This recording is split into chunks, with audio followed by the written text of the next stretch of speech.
Pendant près de 25 ans, un archéologue a marché sur une ville perdue sans jamais s'en apercevoir.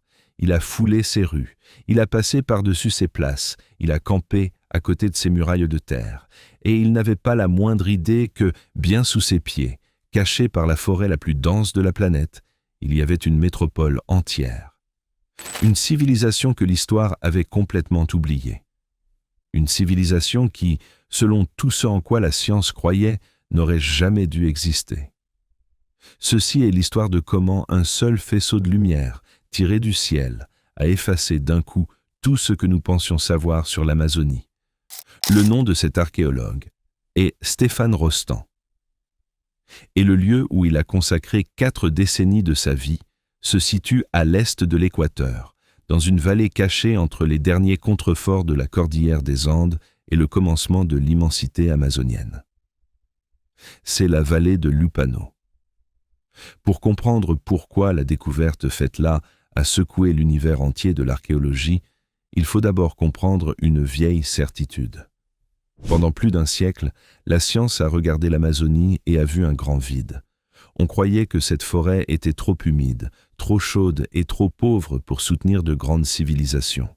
Le sol, affirmèrent les experts, était fragile, et les pluies constantes emporteraient tout nutriment avant qu'une plantation soit assez grande pour nourrir une ville. L'image enseignée dans les universités était toujours la même. Les peuples de la forêt seraient seulement de petites bandes nomades, dispersées, vivant de la chasse et de la cueillette, se déplaçant sans arrêt et sans laisser presque aucune trace permanente dans le paysage. Ce préjugé était si fort que pendant de nombreuses décennies, moins de 10 archéologues travaillaient dans toute l'immensité amazonienne. Après tout, pourquoi consacrer toute une vie à chercher quelque chose qui, selon le consensus de tous, simplement n'était pas là? Stéphane Rostand, cependant, avait vu des choses qui ne s'inscrivaient pas dans cette histoire.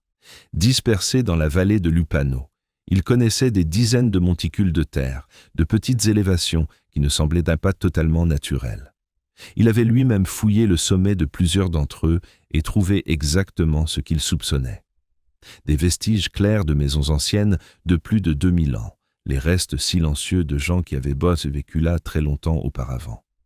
Mais peu importe la profondeur de ces fouilles, ils se heurtaient toujours au même mur invisible.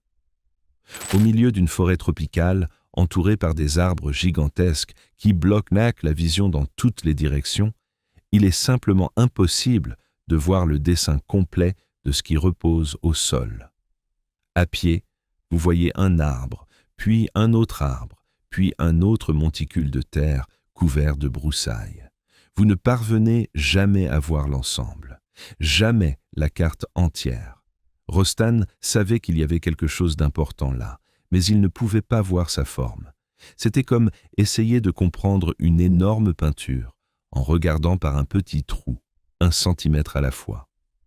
La réponse, quand elle est enfin venue, n'est pas venue du sol, elle est venue du ciel. La technologie responsable en est un balayage effectué par laser, tiré de l'intérieur d'un avion, et la façon dont il fonctionne semble presque magique. L'aéronef survole la forêt en lançant des millions et des millions d'impulsions laser contre le sol, souvent plusieurs fois par seconde. La plupart de ces impulsions se perdent dans les feuilles et les branches, là-haut. Mais certaines d'entre elles, inévitablement, trouvent une brèche dans la canopée des arbres et atteignent le sol en dessous, revenant ensuite. En mesurant le temps exact que chaque impulsion prend pour revenir, les scientifiques peuvent construire un modèle tridimensionnel du terrain et ensuite réaliser quelque chose d'extraordinaire. Ils suppriment numériquement chaque arbre, chaque arbuste, chaque feuille et chaque liane de la carte. Ce qui reste est la terre nue. La surface du sol exactement comme elle est, révélée comme si la forêt entière avait disparu en un clin d'œil. C'est un vol comme celui-ci qui a survolé la vallée de l'Upano. Et quand les données ont enfin été traitées et que Stéphane Rostand s'est assis pour les analyser, la forêt s'est ouverte devant ses yeux.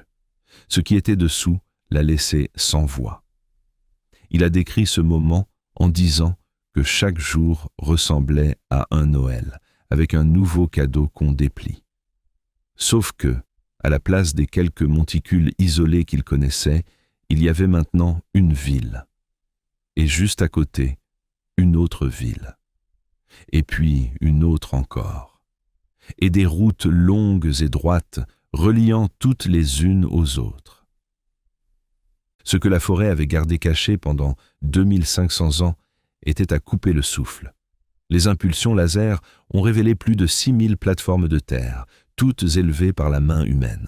Ce n'étaient pas des accidents de la nature, c'étaient des bases rectangulaires, construites en creusant et en aplanissant soigneusement le sommet des collines. Et sur elles, les anciens ont élevé leurs maisons, leurs temples et leurs espaces de cérémonie, presque toujours réunis en ensemble de 3 à 6 structures. Ces milliers de plateformes s'organisaient en 15 établissements distincts, dont 5 véritables villes, et l'ensemble s'étendait sur environ 300 km².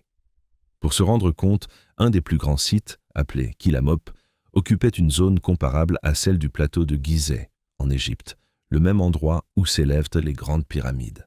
Et la densité, à certains endroits, était impressionnante. Dans l'un des centres urbains, plus de 100 plateformes s'entassaient à chaque kilomètre-carré, formant le cœur peuplé et palpitant d'une véritable ville. Mais, aussi spectaculaires que fussent les villes, le détail peut-être le plus révélateur n'était pas en elles. Il était dans ce qui les unissait. Le laser a exposé un réseau sophistiqué de rues et d'avenues cousant les établissements les uns aux autres. C'étaient des routes larges, remarquablement droites, dont certaines s'étendaient sur plus de 20 kilomètres à travers le paysage, creusées avec des angles précis, presque parfaits, se rencontrant à des carrefours qui n'auraient pu être planifiés qu'avec préméditation. Une œuvre comme celle-ci ne naît pas par hasard. Elle exige des mesures. Elle exige une autorité centrale, capable d'organiser des milliers de personnes autour d'un même projet. Elle exige une connaissance d'ingénierie que personne, même dans les rêves les plus audacieux, ne s'attendait à trouver au milieu de la jungle équatorienne. Et les routes n'étaient qu'une partie du système. Il y avait des canaux soigneusement creusés pour conduire et contrôler l'eau, des terrasses façonnées sur les pentes des collines et de vastes champs agricoles dessinés avec une intention claire. C'était définitivement pas un amas de villages improvisés. C'était un paysage urbain entier, pensé et construit, planté au cœur de la plus grande forêt du monde. Et ici, l'histoire gagne une couche encore plus fascinante. Quand nous imaginons une ville ancienne, nous pensons presque toujours à quelque chose qui ressemble à Rome. Des rues étroites, des murailles de pierre, des constructions entassées les unes sur les autres, tout concentré dans un petit espace bien entouré. Les villes de Lupano n'étaient rien de tout cela. Elles suivaient un modèle complètement différent, que les chercheurs aujourd'hui décrivent comme un urbanisme de jardin. Au lieu d'entasser tout à l'intérieur de murailles, ce peuple a dispersé ses maisons et ses monuments dans le paysage, entrelaçant les maisons avec des champs de culture, des vergers et des jardins potagers. La ville et la plantation étaient presque la même chose, entrelacées dans un seul manteau vert qui couvrait la vallée entière. C'était une façon de vivre en grand nombre sans dévaster la forêt autour, une manière d'être ville que notre monde a pratiquement oubliée.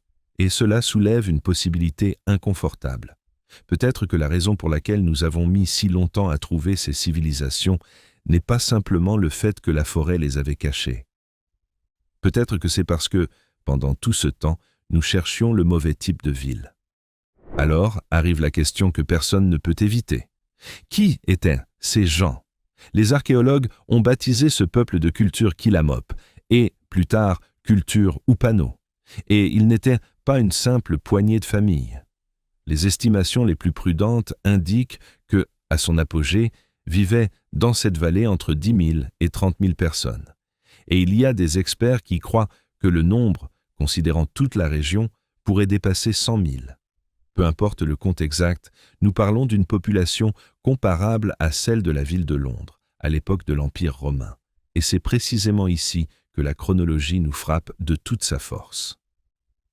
Les premiers habitants sont arrivés à la vallée de Lupano vers 500 ans avant Jésus-Christ. C'est-à-dire que, alors que Rome faisait encore ses premiers pas, de l'autre côté de l'océan Atlantique, enclavée au milieu de l'Amazonie, cette civilisation était déjà sur pied. Elle plantait, commerçait, élevait des monuments et traçait des routes à peu près au même moment où les empereurs romains dominaient le monde antique.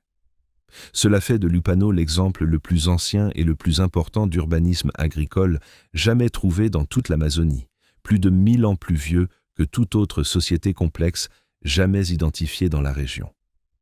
Et le plus perturbant est que Lupano n'est peut-être pas un cas isolé. Ces dernières années, à mesure que cette même technologie laser a commencé à balayer d'autres points de l'immense bassin amazonien, de nouvelles structures anciennes ont émergé de l'oubli.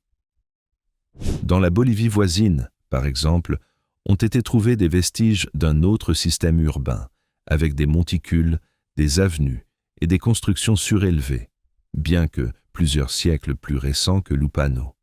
Pièce par pièce, découverte après découverte, une vérité inconfortable prend forme. La vieille idée d'une Amazonie intacte, un paradis sauvage où la main humaine a rarement touché, s'effondre devant nos yeux. À la place, émerge le portrait d'une forêt qui a déjà été le foyer de sociétés nombreuses, organisées et sophistiquées, dont les ruines, le temps et la végétation ont couvertes si bien que nous avons passé des siècles entiers, convaincus qu'elle n'avait jamais existé. Mais pour comprendre comment une civilisation entière a pu prospérer précisément là où la science jurait qu'il était impossible, il faut regarder le géant endormi qui domine l'horizon de la vallée. Juste à côté de Lupano s'élève un volcan, le Sangay, l'un des plus actifs de toute l'Amérique du Sud. Et ici réside une grande ironie. Pendant longtemps, on a cru que c'était précisément ce volcan qui rendait toute la civilisation possible. Au cours de milliers d'années, les cendres expulsées par le Sangay se sont déposées sur la terre, enrichissant le sol d'une manière que la pluie seule n'aurait jamais pu le faire. C'était ce sol fertile, né du feu de la montagne, à la frontière parfaite entre les Andes et la forêt, qui a permis de nourrir des dizaines de milliers de personnes. Le même volcan qui effraie aujourd'hui est devenu, en fin de compte, le berceau secret d'une civilisation entière. Et puis, à un moment donné, entre les années 300 et 600 de notre ère, tout s'est terminé. Les villes de Lupano ont été abandonnées. Les gens sont partis. Les plateformes ont été muettes et la forêt a commencé, très lentement, à reconquérir chaque centimètre carré de ce qui avait été élevé jusqu'à effacer presque tous les signes qu'une métropole avait un jour existé là. Et la question qui prive encore les chercheurs de sommeil est une seule, courte et têtue. Pourquoi ? Pendant des années, le soupçon s'est posé sur le géant lui-même qui avait donné la vie. Dans certaines fouilles, on a trouvé une épaisse couche de cendres volcaniques, et l'explication semblait se construire d'elle-même. Une éruption monumentale du Sangay aurait couvert la vallée, ruiné les plantations et rendu la vie impossible, forçant une fuite désespérée. Le même volcan qui avait créé la civilisation l'aurait aussi détruite. C'était un récit parfait, presque trop tragique pour être vrai. Et c'est peut-être précisément là le problème. D'autres archéologues ont poursuivi cette couche de cendres et, à la surprise de beaucoup, n'ont pas pu la trouver aux endroits où elle devrait être. Et une étude plus récente, examinant les sédiments préservés au fond d'un lac près de la vallée, est arrivée à une conclusion qui démonte le beau récit. La fin de la civilisation Upano n'aurait pas été un unique cataclysme soudain, aurait été un déclin lent et graduel, s'étendant sur plusieurs siècles. Pas une explosion en un jour terrible, mais une disparition silencieuse, génération après génération, pour des raisons que personne, jusqu'à aujourd'hui, n'a vraiment pu expliquer. L'histoire, cependant, gardait encore un dernier chapitre. Des siècles après que les grandes villes ayant été abandonnées, la vallée a recommencé à entendre des pas humains. Autour de l'année 800, un nouveau peuple, que les archéologues appellent la culture Wapula, s'est installée sur ces mêmes plateformes élevées par des mains bien plus anciennes. Ils ont occupé les ruines jusqu'aux environs de l'année 1200. Mais ils n'ont jamais approché de près la reconstruction de la grandeur de ce qui avait existé avant eux. Ils n'ont pas agrandi les monticules, n'ont pas reconstruit le réseau de villes. Ils ont simplement vécu sur les restes d'une civilisation qui, même pour eux, était déjà un souvenir perdu dans le temps, l'écho de quelque chose de plus grand que personne ne pouvait plus comprendre. Et, en temps voulu, ils aussi sont partis. Et la forêt, patiente comme toujours, a terminé le travail. Peut-être que la leçon la plus inquiétante de la vallée de Lupano ne réside pas dans ce qu'elle nous dit sur le passé, réside dans ce qu'elle révèle sur la taille de notre propre ignorance. Pendant des générations, on a enseigné avec une confiance absolue que l'Amazonie était un grand vide vert, une nature pure où la civilisation humaine n'avait jamais vraiment mis les pieds. Un seul vol, ne portant rien de plus qu'un faisceau de laser, a suffi pour réduire cette certitude en poussière. Et les scientifiques eux-mêmes impliqués dans la découverte tiennent à répéter un seul et même avertissement. Ce qui a déjà été trouvé n'est que la pointe de l'iceberg. La vallée de Lupano représente une fraction minuscule, presque invisible, de la vastitude amazonienne. Si une métropole entière, aussi peuplée que la Londres des Romains, a pu rester cachée sous les arbres pendant 2500 ans, attendant patiemment qu'un simple rayon de lumière vienne enfin la trouver, alors reste une question qui, en ce moment précis, personne au monde ne peut répondre. Combien d'autres villes perdues dorment encore en silence, couvertes par le vert infini de la plus grande forêt de la planète, attendant simplement le moment de se réveiller?